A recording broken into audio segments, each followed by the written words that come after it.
guys, how's it going? Laura with Garden Answer. This is our last afternoon on Mackinac Island. We've had such a fantastic time. Beautiful weather. It's 102 back home. It's like 60 something right now. Absolutely gorgeous. Anyway, so we're hoping to catch a carriage ride out to the East Bluff where there's some more gardens, so we can give you a little bit more tour, a little bit more of a view of what the island is like. And I did my presentation this morning. I think it went well. There was, I think, about 500 or a little bit more than 500 people in the room. It was massive. I got through it. I'm kind of glad it's over. But the whole group of people was just like the most sweet, most gracious group of people ever. So I actually have a little tour map here to give you kind of point of reference of where everything's at. So this is where we're at right now, right here. This is where gardens 1 through 9 are. They kind of line the West Bluff is what this area is called. This is downtown, which I toured people through garden number 10, Chestnut Cottage, yesterday. We're heading out here to Bellevue is what this garden's called, and this is on the East Bluff. So we're just in front of the hotel, just waiting for a carriage. Hello. Hello there. How are you? Good. So to get to these gardens, you have a few different options. Last year we rode our bikes everywhere around to get to all of them, and we decided this year to take the horse and carriage ride and take a little bit of a break. It's kind of fun riding around the island like this. You can really enjoy the view, or you can walk, but it is quite a trek. You saw that map, that tour guide, and it's quite a distance from the first garden all the way out to the number 16, but check out this view.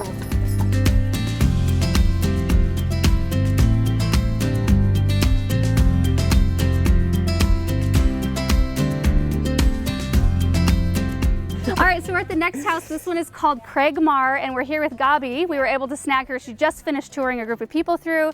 She works for Jack here on the island, super awesome and knowledgeable, super excited to be able to go through this garden with her because she knows all the deets and like all the details on the history and the plants. And a lot of times I ID things incorrectly. So it's all good. Maybe we'll get some stuff right in this garden. For sure. So right away in the entrance of the garden, you see lots of color, which is so nice, like Super Tunia Vista Fuchsia. There's some impatiens and geraniums, and there's a ship in the distance. That's what we call a freighter break on Mackinac Island. It's when all the contractors stop and take a look at the Straits of Mackinac and just enjoy the beauty of the freighter. That's so cool. Yeah. See? Okay, so something else that I thought was really cool up here in this box is the use of a black lace elderberry, because this shrub typically gets really good size. Yeah. But you know, you can utilize it in a container for totally quite a while before you need to plant it out, and it's such a neat look, especially with this. For sure. All right, so we're cruising around the porch here to the back part of the garden, and I think we'll have Gabi fill us in on this first part and kind of explain like what's going on here. Yeah. So this cottage, like we mentioned, is a full historical restoration. These tiers are very purposeful in their uses and their recreational purposes. So this first tier is what we call the kitchen cutting garden. We have some beautiful herb planters that were locally built that just have, you know, your classic basic herbs that are used. The kitchen is right on the back side of this house, so it's super usable to get to, and it's awesome. The style of this back garden is what we call an English style garden with these tight boxwood hedges. Which makes me love it even more. That's your style? It is my style. I love it. Yeah. Yeah, we love mulching, pine bark, cedar bark, and that kind of thing. We use annual color, but for the most part, we're really fading into some true perennial gardens back here and some really old school beautiful flowers like lilies and Simisa fuchsia, some great varieties of hydrangeas, and just some beautiful stuff. So. Is this like Invincible Spirit right here? I believe it is, yeah. This looks very beautiful. Look at the blooms on that thing. There's a fresh one right there, kind of more of an intense pink, and then an aged out bloom. Yeah, and I love how hydrangeas can change colors throughout the seasons, and more bang for your buck. Totally. Yeah. And then, okay, so here are the herb boxes that Gabi was talking about right here. And these were built right on the island, right? Yeah, they're actually built by Jack Barnwell's brother, Emery Barnwell. He's an amazing boat builder, and he builds a lot of our wood pieces that we incorporate into our gardens. So cool. Yeah, so it's cool to use some local talent. Yeah. Did he build these boxes? I was wondering that earlier. He didn't build these boxes. These are super historic, you know, and were built with the restoration that happened in 2000, but he did build the arbor that we'll see ahead that's just super stunning and beautiful. The view. The view back here, like Yes. the vista all the way back to that back wall Yep. is just absolutely stunning. And then the use of topiaries too, for me, like the boxwood hedges, and then we've got topiaries.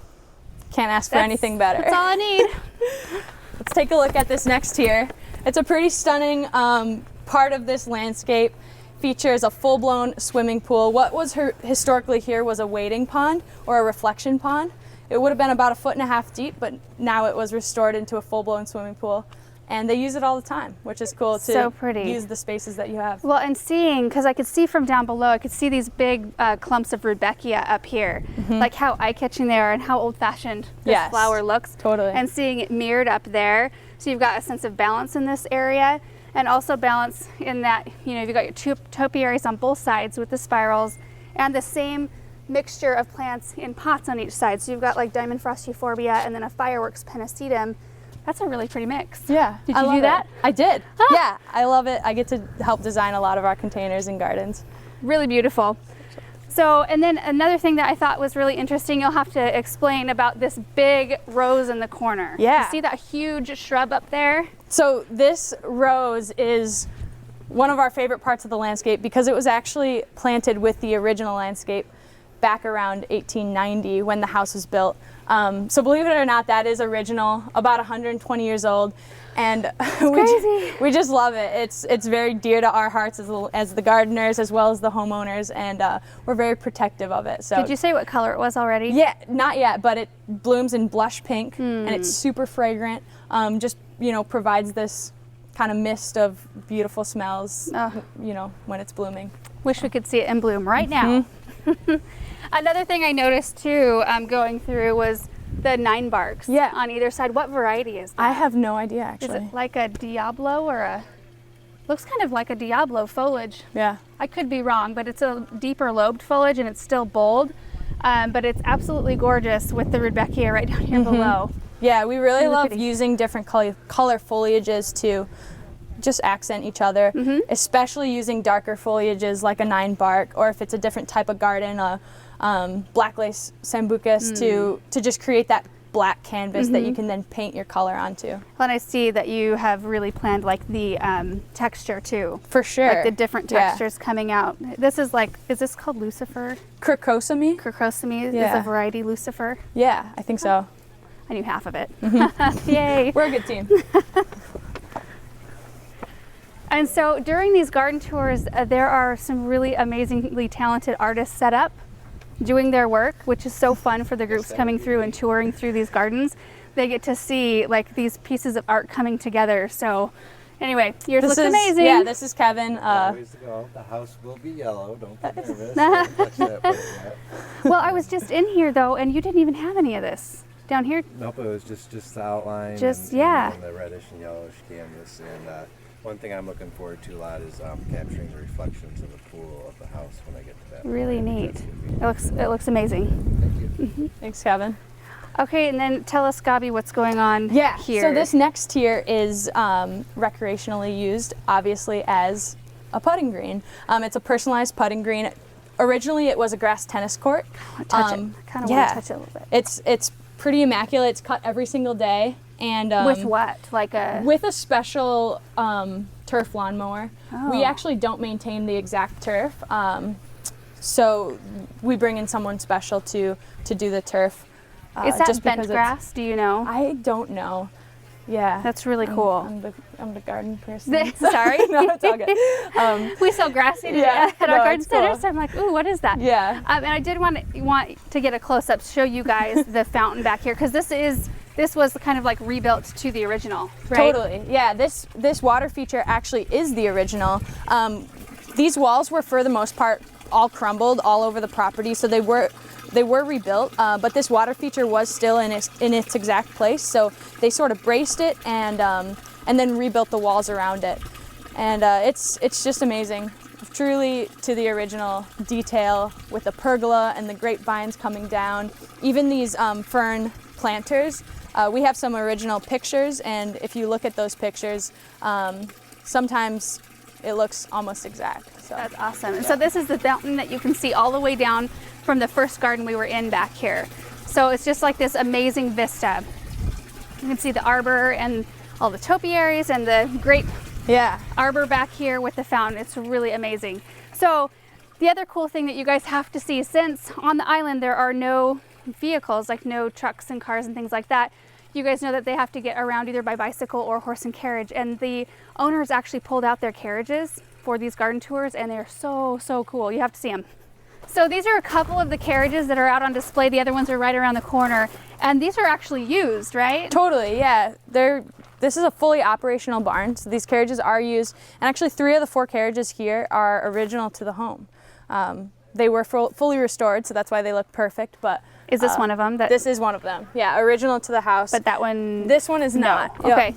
So, yeah, and then around the corner here, you'll see we have just some really usable veggie gardens. And I love how this landscape uses its spaces in really practical ways. You know, we have some really delicious raspberry patches here, and just a pretty cool area for the horses to graze. We don't cut this area as often, so that the grass stays longer for the horses, and it's a pretty cool thing. It is, and that's Nicholas. Yes, that is Nicholas and Frisian horse. King. They're both King. purebred Friesians.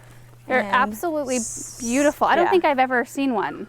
Stunning like, I mean, horses. maybe last year when we were here, but Totally. they're just absolutely beautiful. So Amazing. let's go look at the last 2 carriages really quick. So I think you can see it best if you come in right here. Yeah. This is kind of what we consider a Mackinac Island garage. So it's a little smaller because it just has to hold carriages. This is my favorite one, I think. Me too. If you want, you can see this monogram for the cottage home.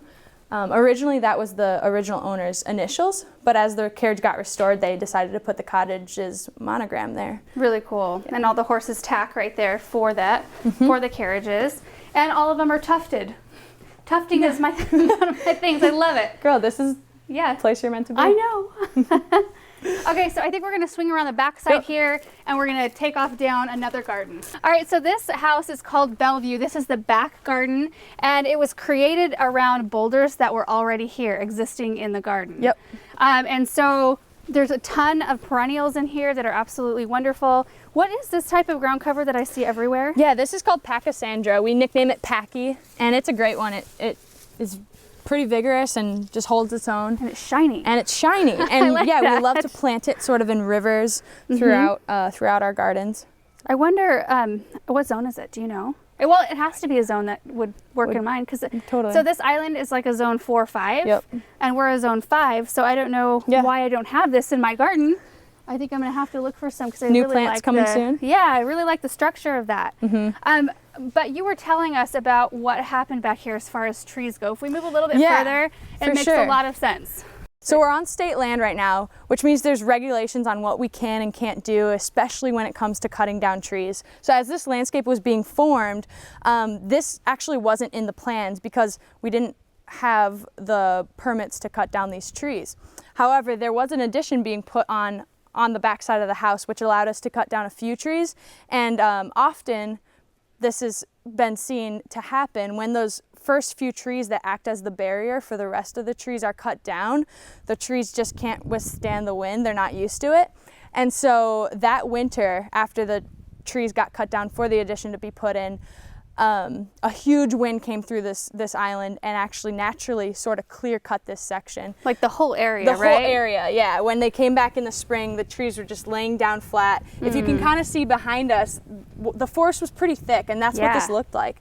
Wow. So it was pretty cool that... Do you know how many trees were back here? I don't know the exact number, but I would guess, probably close to 100 or so. Because the forests back here are pretty thick. So it's just kind of cool how nature had its way, and coincidentally a beautiful, immaculate landscape was built. I love how this landscape is so much different than Craig Marr's landscape in the sense that it's so natural and woodlandy. Yeah. And it's still very manicured and purposefully built, but it's just built in such a different way that gives a different feel. So. It totally does. Yeah. Not very far away. That's crazy.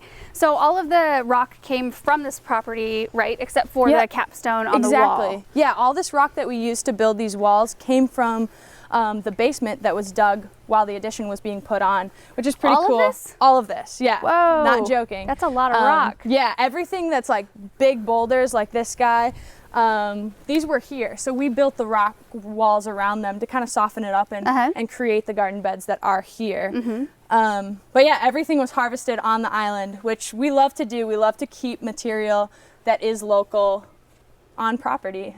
Utilize it some way. Yeah, for one reason, it's really hard to remove it with horse and carriage. So if we don't have to remove it, we love that, and the clients love that. And so a lot of times we're using our natural limestone to build rock walls and build structures and things. It's kind of like at Chestnut Cottage where there was that wattle fence. It's like, Totally. hey, we've got all of these branches. What do we do? Yeah. What do we do Let's with build these? a fence. Yeah, Yeah. why not? Yep. So I'm seeing this view. Aaron, you should turn around and show that. That is a beautiful, is that a Incredible or Annabelle? Yeah, the close one is Annabelle. Okay. The Annabelle here with the white daisies is so pretty to me. From back there, you see this beautiful ground cover. Yeah, look at that. That combination. I love that, yeah. It just gives the feel of that woodland garden that we were going for. Yeah, not so like super flashy or anything, Yeah. but it feels very cool back here. Like very serene and peaceful, which is awesome. For sure. And then let's go down here because this is really, really neat. Look at how beautiful this is. But you guys maintain this all now, right? Oh, for sure. Yeah, we maintain this whole property and plant it every year. We make decisions on what needs to get moved, and That's fun. Yeah. That's fun. Do you guys like air prune these, or do you do some kind of pruning with the junipers, or is this Yeah. naturally growing like this? It's definitely naturally growing, and we haven't pruned this in a while, so it is quite big. But when we do prune it, which will be pretty soon, we prune it with our clippers. So we don't use a hedge trimmer or anything like that. We'll go in and lace it out. Like selectively Yeah, cut out. selectively, so that it keeps that lacy look and it I doesn't love get that. too manicured.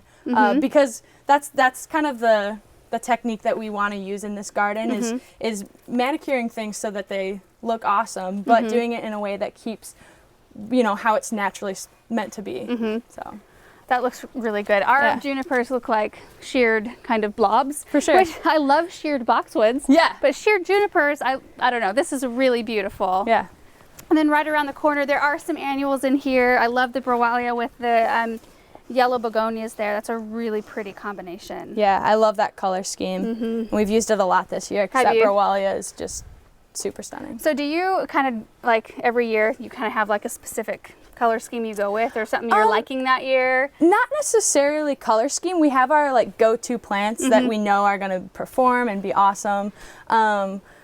So I guess in our whole annual order, maybe there's sort of a color scheme, but as far as each property, it's a different planting, That's cool. different color every year. So Everyone looks a little bit different. Yep. And every garden has its different look. yeah. So is there anything we need to know about this cottage in particular? Yeah, the front of this cottage is designed as we call a Caskey cottage. Caskey was a gentleman who designed a lot of the cottages on our island, and it's just beautiful. It really captures the Mackinac style, and it was beautifully renovated and beautifully maintained as well. And it's one of my favorite front porches. Yeah, it's beautiful. Yeah, not the biggest, but it's just got an amazing view, and Yeah, just look at that. Yeah, the gardens that surround it really give it a peaceful, quiet feel. So this view is beautiful. Yeah, this is actually my favorite part of the landscape. It's just a stunning view with the flagstone pathway and the different varieties of hydrangeas that we've used, tiny tough stuff and panicle limelight hydrangeas that are just stunning. And it's, one of my favorite spots. It's gorgeous. And then right here, right to our right, there's a hedge of limelights right there. These are my very favorite hydrangea ever. I just planted about 6 of these at home. Yeah. Yep. As just a hedge? recently. Yeah. Cool. Yeah. We love to use hydrangeas as hedges. Love it. Well, thanks, Gabi, for taking us course. through and giving us all the details. Yeah. Really Thanks fun. for hanging out with us Yeah. on our island. So this is the last ride back to the hotel, so we're going to jump on it. Don't miss it. Nope. We'll see you guys later. Bye. Bye. So we just made it back to the hotel, so we're going to figure out what we're going to do for the evening because we do have one more night left here. There is some kind of a river or lake cruise leaving here soon, and we might do that. We're going to go check it out. I think we got back to the Grand a little bit too late to make the cruise, which, at this point, after doing a presentation today and kind of having the whole build up and the stress of that, and then doing more garden touring this afternoon, I think that I'm not that sad about missing the cruise. I'm a little bit tired. I'm ready to go find somewhere nice to eat dinner with Aaron and just enjoy the rest of our last evening here on the island. So I hope you guys enjoyed seeing a little glimpse at a couple more gardens on the island just to get a feel for what it's like. It's been such a wonderful time. We really enjoyed it, and we really appreciate you guys following us and sharing the love. We'll see you guys in the next video. Bye.